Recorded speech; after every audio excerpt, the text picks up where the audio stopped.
Hello and welcome guys, my name is Sanjay and my YouTube channel all about physio medical में आप सभी का स्वागत है। I am a BPT third student from government physiotherapy college Raipur. तो चलिए guys, मैं आप सभी को एक ऐसा अल्टरनेटिव मेडिकल कोर्सेज के बारे में बता रहा था जिसको हम करके अपने नाम के सामने डॉक्टर लगा सकते हैं, एज अ डॉक्टर की तरफ प्रैक्टिस भी कर सकते हैं, साथ ही साथ खुद के क्लिनिक भी चला सकते हैं। ठीक है गाइस, हम सबको बहुत सारे कोर्सेज के बारे में पता है, जैसे एमबीबीएस है और जैसे बीएमएस हो गया, बीएचएमएस होगा, ठीक है, और अपना डेंटल हो गया और अपना वेटनरी हो गया।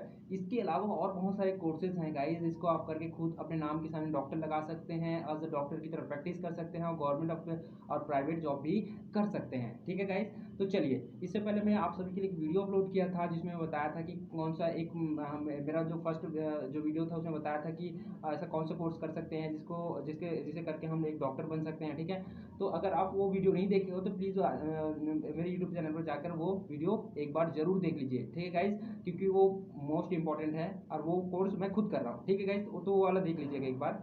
आज मैं जिसके बारे में बताने वाला हूँ वो कोर्स का नाम है कायरोप्रैक्टिक। हाँ गाइस, कायरोप्रैक्टिक करके आप अपने नाम के सामने डॉक्टर भी लिख सकते हैं, साथ ही साथ आप डॉक्टर की तरह गवर्नमेंट और प्राइवेट जॉब भी हासिल कर सकते हैं, साथ ही साथ आप खुद का क्लिनिक भी चला सकते हैं। समझ में आ रहा है गाइस? तो चलिए आज थोड़ा इसके बारे में जान लेते हैं कि कायरोप्रैक्टिक क्या होता है ना, कितने साल का होता है हमारे और इंडिया में इसकी अपॉर्चुनिटी है कि नहीं, सैलरी कितना होता है, इसके बारे में हम अच्छे से बात कर लेते हैं। तो चलिए गाइस, सबसे पहले हाँ, बहुत सारे लोगों में क्वेश्चन आता है कि कायरोप्रैक्टिक क्या है, नॉलेज ही नहीं होता। ठीक है ना, कि कायरोप्रैक्टिक क्या है, ये क्या चीज़ है।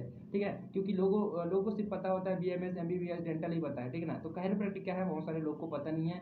और यही नहीं, ये जो पता नहीं है लोगों को, यही हमारा हमारा जो अपॉर्चुनिटी का बहुत बड़ा जरिया है गाइस, क्योंकि ये उभरता जा रहा है। लोग इसमें डॉक्टर कम है, ठीक है ना, लेकिन ट्रीटमेंट कराने वाले लोग ज़्यादा हो गए हैं। ठीक, और डॉक्टर बहुत कम है क्योंकि लोगों को पता ही नहीं है कि ये भी एक मेडिकल कोर्सेज है जिसको हम करके एक डॉक्टर बन सकते हैं और हम आसानी से पैसा कमा सकते हैं। तो ये कोर्स आपके लिए है गाइस, यदि आप करना चाहते हो तो सबसे पहला हमारा क्वेश्चन आता है कायरोप्रैक्टिक क्या होता है। देखिए, कायरोप्रैक्टिक क्या है, एक वैकल्पिक उपचार की पद्धति है। ठीक है ना, अल्टरनेटिव ट्रीटमेंट का तरीका है। ठीक है, जिसमें हम क्या करते हैं, जिसमें हम बिना मेडिसिन दिए अपने पेशेंट को बिना मेडिसिन दिए हम उसके जॉइंट पर, मसल पर, ठीक ना, बोन पे, टेंडन पर, लिगामेंट पे, ठीक है, और उसके वर्टिब्रल कॉलम में और जो भी पेन हो रहा है, ठीक है ना, जो भी पेन हो रहा है, यदि उसको गैस का प्रॉब्लम है या फिर नर्व इंजरी हो गया हो, उसको हम बिना टेबलेट दिए, बिना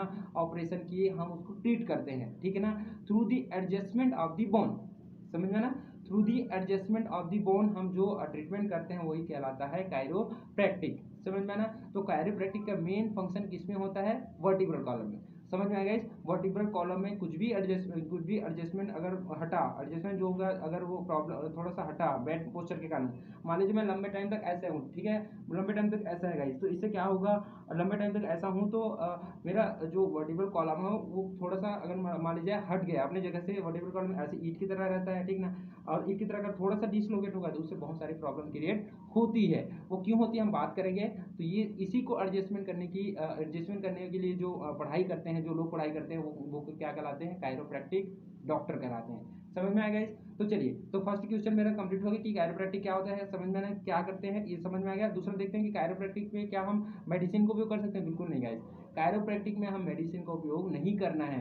क्यों, क्योंकि हमारा ट्रीटमेंट का तरीका ही अल्टरनेटिव मेडिसिन है। ठीक है ना, मेडिसिन को हमें देना ही नहीं है। ठीक है ना, अल्टरनेटिव मेडिसिन एक कोर्स है ये। ठीक है, तो मेडिसिन आप नहीं दे प्रिस्क्राइब नहीं कर सकते। ठीक है ना, लेकिन आप पढ़ते हो, आपको नॉलेज रहता है उसका, आपके में फार्माकोलॉजी सब्जेक्ट रहता है, आप उसको दवाई के बारे में आपको कंप्लीट नॉलेज रहेगा, लेकिन आप मेडिसिन प्रिस्क्राइब नहीं कर सकते। थर्ड क्वेश्चन पूछा गया है गाइस कि कायरोप्रैक्टिक के काम क्या होते हैं, कि कायरोप्रैक्टिक जो डॉक्टर होते हैं क्या काम करते हैं। जैसे हमको पता है बीएमएस वाले आयुर्वेदिक दवाई देते हैं, ठीक है ना, ठीक है, और होम्योपैथी वाले होम्योपैथिक दवाई देते हैं, जैसे एलोपैथी वाले एलोपैथिक दवाई देते हैं, ट्रीटमेंट करते हैं, सर्जरी वगैरह करते हैं। लेकिन हमारा क्या काम है, ठीक ना, जो कायरोप्रैक्टिक होता है वो क्या काम करता है। देखिए गाइस, कायरोप्रैक्टिक जो होता है ना, मेनली काम करता है वर्टिब्रल कॉलम में और तंत्रिका तंत्र में। समझ में आया, वर्टिब्रल कॉलम के तंत्रिका तंत्र में। हम सबको पता है जो हमारे शरीर में वर्टिब्रल कॉलम है, ठीक है, जिसे हम रीढ़ की हड्डी कहते हैं, ठीक है ना, उसके जो ट्रांसफर प्रोसेस होते हैं ना गाइस, उससे नर्व निकलते हैं। ठीक है ना, हर एक ट्रांसफर प्रोसेस से जो वर्टिब्रल कॉलम के बीच से, दो वर्टिब्रल कॉलम के बीच से जो जगह होती है ट्रांसफर प्रोसेस में, वहां से एक नर्व निकलता है। अब वो नर्व जो होती है स्पेसिफिक एरिया में जाता है, हमारे पूरे बॉडी में जाता है, ठीक है ना, अब देखिए, अगर मेरा थोड़ा सा भी अगर डिसलोकेट हुआ क्या वर्टिब्रल कॉलम, तो वो नर्व कंप्रेस होगा कि नहीं, वो नर्व कंप्रेस होगा तो जो जिस जिस पार्ट को वो सप्लाई कर रहा है, नर्व कंडक्शन सप्लाई कर रहा है, तो वो पार्ट इफेक्ट होगा कि नहीं, बिल्कुल इफेक्ट होगा। तो हमारा जो कायरोप्रैक्टिक डॉक्टर है इसी पर मेन इनका मेन फंक्शन इसी पर होता है कि वो किसको ट्रीटमेंट करते हैं, वर्टिब्रल कॉलम को ट्रीटमेंट करते हैं, ताकि वो जो प्रॉब्लम क्रिएट हो रहा है वो मत हो, समझ में ना, वो बंद हो जाए। समझ में आ गया?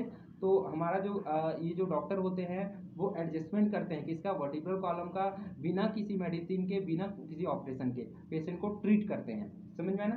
तो कायरोप्रैक्टिक का क्या काम होता है, समझ में आया? अब ये क्या क्या चीज़ को ट्रीट करते हैं, तो किस किस को ट्रीट करते हैं, तो मेनली इनका फंक्शन होता है पेन में।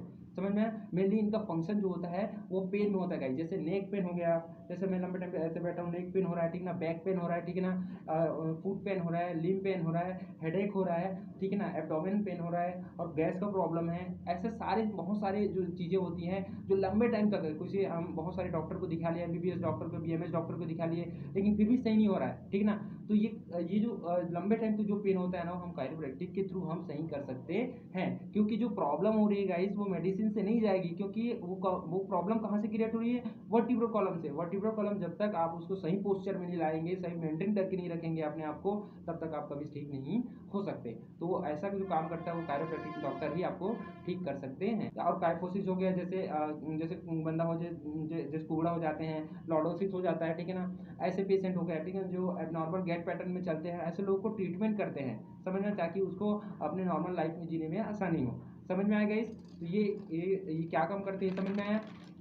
अब हमारे पास एक क्वेश्चन आता है कि इसकी प्रवेश परीक्षाएं क्या क्या होती है, ठीक है ना। तो देखिए गाइस, अलग अलग यूनिवर्सिटी जहाँ जहाँ जिस जिस स्टेट में है, जहाँ तक मैं अपनी बात करूँ, मैं छत्तीसगढ़ से हूँ, तो छत्तीसगढ़ में कोई भी कायरोप्रैक्टिक वो नहीं है, ठीक ना, कॉलेज नहीं है, ठीक ना। यहाँ फिजियोथेरेपी के बस कॉलेज है, तो यहाँ कायरोप्रैक्टिक का कॉलेज नहीं है, लेकिन अदर स्टेट में कायरोप्रैक्टिक का कॉलेज है, वहाँ पर आप जाकर अच्छे से कर सकते हैं, ठीक है गाइस। तो हर स्टेट जो होता है अलग अलग अपना वो लेता है, एंट्रेंस एग्जाम लेता है, यूनिवर्सिटी अलग अलग एंट्रेंस एग्जाम लेता है, कई स्टेट में नीट के थ्रू ही इसका एडमिशन हो जाता है, ठीक है गाइस। हर स्टेट जो होता है अलग अलग लेता है इसका, ठीक, यूनिवर्सिटी वाइज अलग अलग चेंजेस होते रहते हैं इसमें, ठीक है। अब कॉलेज कहाँ कहाँ पर है इसकी बात कर लेते हैं, कि जो कायरोप्रैक्टिक की बात करें वहाँ पर हमारा भारत में कॉलेज कहाँ कहाँ पर है गाइस, जिसे हम कर सकते हैं, ठीक है। तो सबसे पहले बहुत बड़े जो हॉस्पिटल की बात करूँ, तो Holy Angels College of Alternative Medicine, ये है अपना मुंबई में, ठीक है ना। उसके बाद institute of the alternative medicine and research जो है कोलकाता में है, ठीक है गाइस। वेरी वेरी इंपॉर्टेंट, ये जो बता रहा हूँ वो सेलेक्टेड है, इसके बावजूद भी बहुत सारी यूनिवर्सिटी है, लेकिन यहाँ से आप अच्छे से कर सकते हो, ठीक है। और एम्स हो गया, एम्स दिल्ली हो गया, ठीक है, एम्स दिल्ली में भी ये कोर्सेज चलता है गाइस कायरोप्रैक्टिक का। अब national institute of the mental and health neuro science है, यहाँ पर भी ये कोर्सेज चलाया जाता है। बीएचयू यूनिवर्सिटी है, ठीक है ना, बीएचयू यूनिवर्सिटी भी कायरोप्रैक्टिक का अपना वो देता है, ठीक है ना, कोर्स कराता है, ठीक है ना। पारुल यूनिवर्सिटी है, वो हाँ वहाँ भी ये कोर्स चलता है, ठीक है। Manipal academy of higher education, Manipal academy of higher education, वहाँ भी ये कोर्सेज चलती है, वहाँ पर भी आप ये कर सकते हैं, ठीक है ना। लवली प्रोफेशनल यूनिवर्सिटी, जो लवली प्रोफेशनल यूनिवर्सिटी है, जो यूनिवर्सिटी जहाँ भी रहेगा ये कोर्स को प्रोवाइड करेगा, ठीक है, तो वहाँ से आप कर सकते हैं। तो ये सेलेक्टेड मैं आपको बता रहा हूँ, ये सबसे ज़्यादा हाई रेटेड कॉलेज हैं जहाँ से आप अच्छे से ये कोर्स कर सकते हैं, ठीक है गाइज। तो चलिए गाइज, अब हम आगे बढ़ते हैं अपनी एलिजिबिलिटी की तरफ, कि हम अगर हमें कायरोप्रैक्टिक करना है तो हमें क्या क्या एलिजिबिलिटी चाहिए, ठीक है ना। तो जो कायरोप्रैक्टिक का जो कोर्स है गाइस, वो मेनली हमें डिप्लोमा के रूप में, सर्टिफिकेट के रूप में, ठीक है, फेलोशिप के रूप में एंड बैचलर डिग्री के रूप में हमारे पास उपलब्ध है, ठीक है ना। हमारे अकॉर्डिंग हम क्या करना चाहते हैं उसके हमारे अकॉर्डिंग है कि यदि हम फेलोशिप करना चाहते हैं या फिर डिप्लोमा करना चाहते हैं या डिग्री करना चाहते हैं, ठीक है ना guys? इसकी एलिजिबिलिटी मेन है गाइस, कि इसके लिए जो एलिजिबल कौन पर्सन है, अगर डिप्लोमा करना चाह रहे हैं तो उसके लिए कौन पर्सन एलिजिबल है, ठीक है, सर्टिफिकेट करना चाह रहे हैं तो उसके लिए कौन पर्सन एलिजिबल है, तो एलिजिबिलिटी मेन है इसका। तो इसको थोड़ा सा जान लेते हैं गाइस। तो सर्टिफिकेट कोर्स ऑफ कायरोप्रैक्टिक, ठीक है ना, सर्टिफिकेट कोर्स ऑफ कायरोप्रैक्टिक आप करना चाहते हैं तो इसका ड्यूरेशन होता है 6 मंथ। आपको जो पैसा लगेगा, फीस जो लग सकता है 65 से 50 हज़ार 50 से 65 हज़ार तक लगेगा, ठीक है ना। और एलिजिबल वही बंदा वही वही इंसान हो सकता है जो या तो डीपीटी किया हो, डिप्लोमा फिजियोथेरेपी किया हो, या फिर बीपीटी किया हो, बैचलर ऑफ फिजियोथेरेपी, जो मैं कर रहा हूँ, ठीक है गाइस। तो ये जो अगर बीपीटी किए हो और डीपीटी किए हो के लोग होते हैं ना, वही एक इसका जो सर्टिफिकेट कोर्स को वो कर सकते हैं, ठीक है गाइस।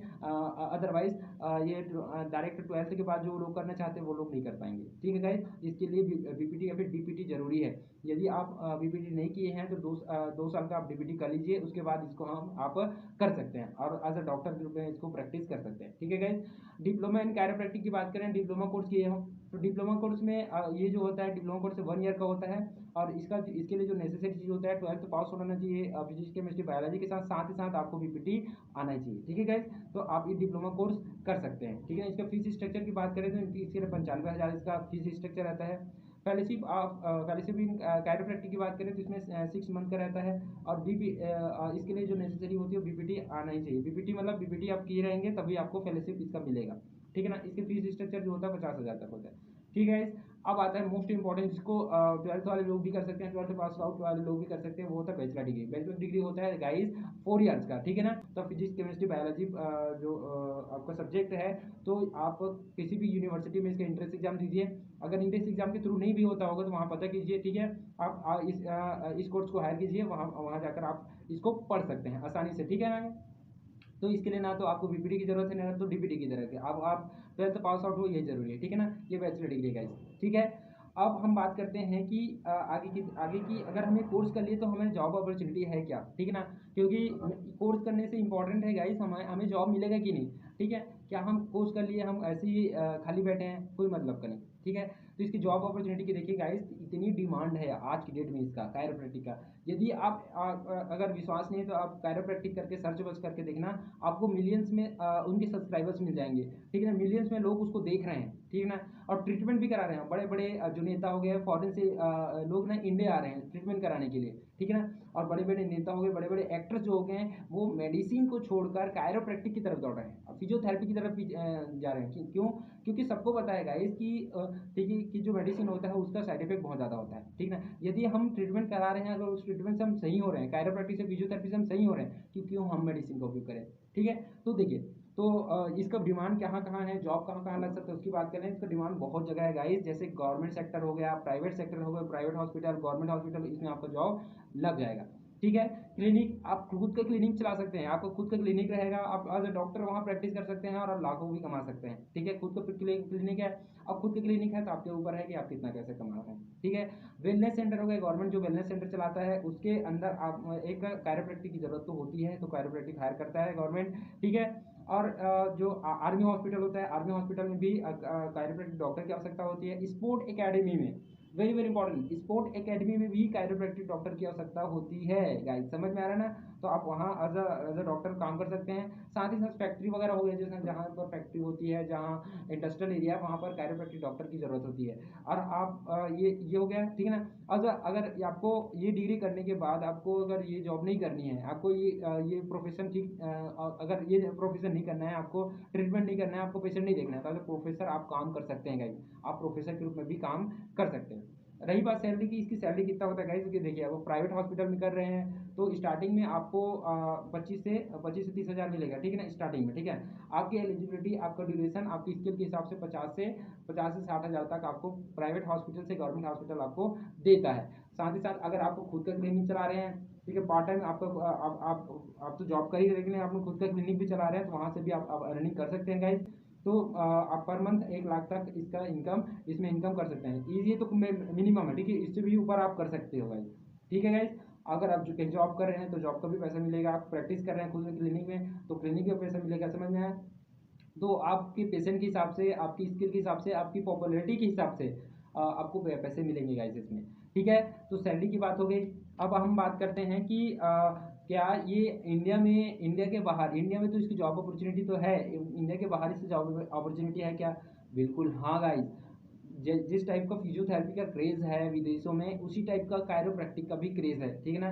कायरोप्रैक्टिक जो डॉक्टर्स होते हैं वो इतना डिमांड है, बहुत ज़्यादा डिमांड है। अगर आप अच्छे हैं इंग्लिश में, आप अच्छे हैं, ठीक है ना, अच्छा इन्फ्लुएंट इंग्लिश बोल सकते हैं, इंग्लिश से पढ़े हुए हैं, ठीक है, तो आप जाकर विदेश में एज अ कायरोप्रैक्टिक डॉक्टर अच्छे से पैसे कमा सकते हैं, ठीक है। तो आपको एमबीबीएस करने की, बीएमएस करने की, डेंटल करने की ज़रूरत नहीं है। बहुत सारे कोर्सेज हैं गाइस जिसे आप कर कर डॉक्टर बन सकते हैं और अच्छे से पैसा कमा सकते हैं। समझ में आया? तो ये रहा मेरा आज का कायरोप्रैक्टिक के लिए कोर्स गाइस। यदि आप इनमें से कुछ भी चीज़ में आपको समझ में नहीं आया, ठीक है ना, आपको कुछ भी पूछना है तो आप कमेंट बॉक्स में पूछ सकते हैं। और ऐसे इन्फॉर्मेटिव नॉलेज के लिए मेरे यूट्यूब चैनल को सब्सक्राइब कीजिए, ताकि मैं ऐसे जो नॉलेजेबल चीज़ आपके लिए डालता रहूँ। ठीक है गाइस, तब तक के लिए थैंक यू।